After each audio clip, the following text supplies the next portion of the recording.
Hello everyone! ఇవాళ మీకు quick and simple ప్రాసెస్‌లో రెస్టారెంట్ స్టైల్ పాలక్ పన్నీర్ ఎలా ప్రిపేర్ చేసుకోవాలో చూపిస్తాను. సో, ముందుగా పాన్ పెట్టుకొని ఆయిల్ వేసి big sized onion, 3 green chillies, kaju and tomatoes వేసుకొని ఒక 5-10 మినిట్స్ వరకు ఫ్రై చేసి పక్కకు తీసి పెట్టుకోవాలి. తర్వాత అదే పాన్‌లో 2 గ్లాసెస్ ఆఫ్ వాటర్ వేసుకొని వాటర్‌ని మంచిగా బాయిల్ అవ్వనివ్వాలి.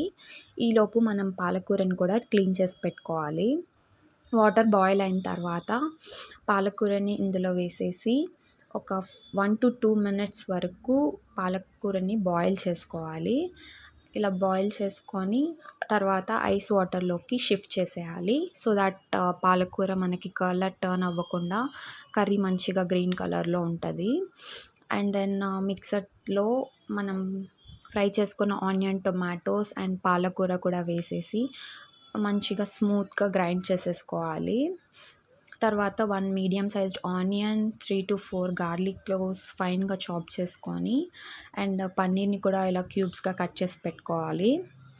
తర్వాత పాన్ పెట్టేసుకొని బటర్ అండ్ ఆయిల్ వేసుకోవాలి.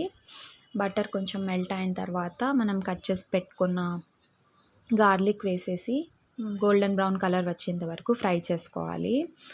గార్లిక్ ఫ్రై అయిన తర్వాత కట్ చేసి పెట్టుకున్న ఆనియన్స్ కూడా వేసి మంచిగా ఫ్రై చేసుకోవాలి. ఇవి ఫ్రై అయిన తర్వాత మనం గ్రైండ్ చేసి పెట్టుకున్న పాలక్ పేస్ట్‌ని వేసేసి సాల్ట్, పసుపు, మన టేస్ట్‌కి తగ్గట్టు కారం, ధనియా పౌడర్, జీరా పౌడర్ వేసుకొని మంచిగా మిక్స్ చేసుకోవాలి.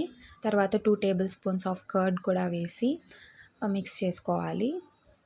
ఇది మంచిగా ఫ్రై అయిన తర్వాత 1 స్పూన్ ఆఫ్ షుగర్ కూడా వేసి వాటర్ వేసుకొని సాల్ట్ చెక్ చేసి మనం కట్ చేసి పెట్టుకున్న పన్నీర్ క్యూబ్స్‌ని యాడ్ చేసేసుకోవాలి.